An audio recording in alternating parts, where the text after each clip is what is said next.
Now, TikTok has taken measures to stop a cyber attack targeting several high-profile accounts, including the news network CNN. Separately, yesterday, there was a cyber attack on major hospitals in London, leading to several cancellations. Joining us is Derek Mitchelson, the Chief Information Security Officer at Checkpoint Software Technologies. Hi, it's good to see you. Thanks for joining us. What's going on? Yes, good morning, Kate. We're continuing to see an increase in cyber attacks across all sectors, public sector, healthcare, and of course, social media as well. And it's probably not something that we should be surprised about. There's a lot of money can be made from such cyber attacks, but unfortunately, it's very disruptive. And particularly in a year where we've got lots of elections, it's not a good thing at all. Who's responsible? We are not certain at this point, given that both these hacks are quite early. The NHS one was on Monday, TikTok was yesterday and overnight. So we don't know if there's what we call nation-state involvement at this point. That's potentially China, Russia, Iran or North Korea, or if this is actually groups that are just looking to do it for financial gain. We can normally tell from the signatures when we start to have a look at these specific attacks, but it's a bit early to say. NHS attacks we've seen, cyber attacks we've seen previously. Can't remember, was that Russia or China? I can't remember who did it previously. We've had several NHS attacks, and there's been various threat groups that have actually been involved in these, including one that we had this year up in Scotland in Dumfries and Galloway.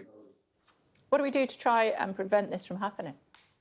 We need to be much more rigid in our defence. I think that's the only thing. I worked in the NHS for several years before moving to security and Checkpoint, and we need more investment in our cyber defences. We need more investment in our talent and our engineers and people that are going to prevent these attacks. And we need to be much more robust, particularly in the NHS, where we tend to talk about investment in frontline staff, nurses, doctors. We need also the investment in our back office systems, our technology that underpins the health system. Quite an antiquated system, as I remember, the NHS, or is that just a myth? The NHS systems are modernising. There is still a lot of legacy within the NHSK. The NHS is a huge landscape, and it's made up of lots of different trusts, or we call them health boards up here in Scotland. And there's a lot of old legacy systems that are interconnected, interjoined. They're going through a transformation whereby they're upgrading and modernising, but the landscape is so big, there will be weaknesses, unfortunately, within the NHS, and probably they will be found like this one.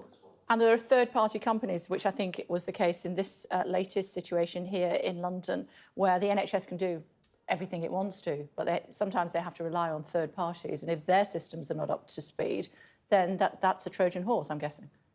The NHS has a huge reliance on third parties, small organisations and large organisations. This attack affected the digital pathology service that was outsourced. That means that any of the blood tests that are essential for transplants, blood transfusion, emergency operations, etc., they can't get the results from these. So yes, as well as securing itself, the NHS needs to do a better job of securing its supply chain as well, because that could well be the weakest link. OK, Derek, good to talk to you. Thanks for explaining that to us. Now, a woman has been questioned by police but is yet to have charges laid after she